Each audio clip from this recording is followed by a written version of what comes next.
My husband fell in love with this place when he came around the corner and saw the expanse of meadow before him and this beautiful antique Greek revival. It reminded him of some places where we had lived in the South. He fell in love with it immediately, bought it immediately, and then showed it to me because he knew that I would love it too. The first day I arrived, I walked into the barn and it felt like a cathedral. Windows high up, 3 stories open to the ceiling, and swallows flitting in and out. There's also a colony of bats that we love. We sit on the outside of the barn in the evenings, we call it bat time, and we watch them fly out through the high windows. They eat their weight in mosquitoes every evening, so bugs aren't usually a problem. Currently, there are up to 9 stalls with room for more in the antique barn. We only use 7 and rotate our horses to the interior stalls in the winter time. In the summer, they're allowed to go in and out at will. The trail system begins just behind the barn and runs all along the river and then loops around. It's about a 45-minute ride. You never get lost because as long as you're riding with the current of the river, you're going away from the house, and it's very easy to find your way back. You simply turn around and ride against the current. The trails are flat and covered with pine needles. If it's been a wet spring, there'll be lady slippers along the riverbank. There are 5 meadows for grazing. In one of them is a nice-sized pond that has 250 baby catfish. We love to go out in the evenings, drop loaves of bread and watch them. It looks like piranhas. We believe that this house was built by a sea captain. The corbels that are tucked up underneath the eaves are fashioned in the design of ocean waves. And the flagpole, the largest one of its kind in New Hampshire, was once a ship's mast.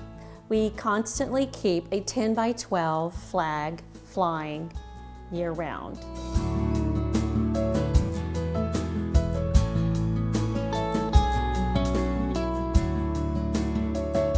The original house was built in 1793, and then we believe the porch, the columns, and the largest portion of the house was added in 1857.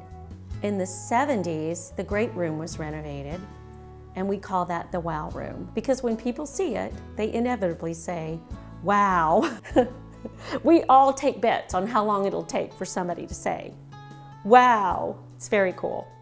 The loft above the great room has been wonderful for creating a space for little ones to play their video games and be a part of the gathering, spying down on the adults. It's really a game that they love.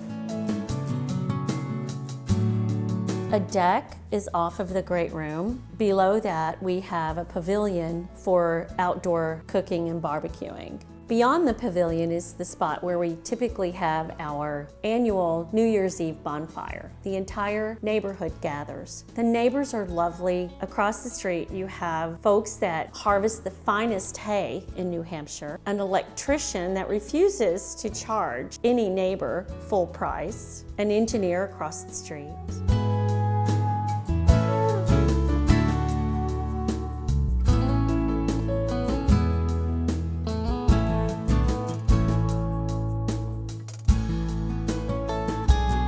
The downstairs master is actually what was once the ballroom.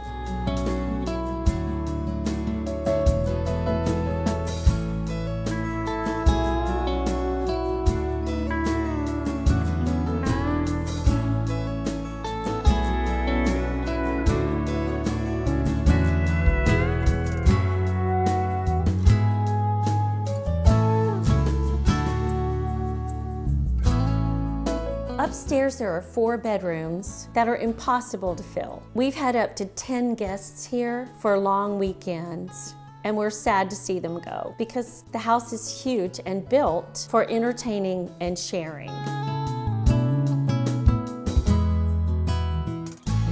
The house is referred to as the Old Hawk's Place because Mr. and Mrs. Hawk raised 4 boys and 4 girls in this home. And Mr. Hawk had a plane, so he established the grass landing strip. Actually, the reason 114 runs behind the property and on the other side of the river is because when Mr. Hawks learned that they were going to put 114 in his front yard, he registered his landing strip as an FAA recognized airport and flew in and out every morning and evening. He loved to fly. And it remained active until 2002 when we arrived. I cross-fenced part of the landing strip in order to graze our 5 horses. But there's so much acreage here. One could have up to a herd of 20, 25 horses and never run out of grazing meadow. Though geographically the farm is in New Boston, New Boston schools are exemplary, but it really is very nice to be only 2 miles from Midtown Goffstown. The community here is truly remarkable. In Goffstown, everybody knows your name. They really do. 93 and the Everett Turnpike are only 17 minutes away. We love Boston. It's only an hour away, and it gives us a rural lifestyle, but also we're able to go into town for shows and Fenway Park.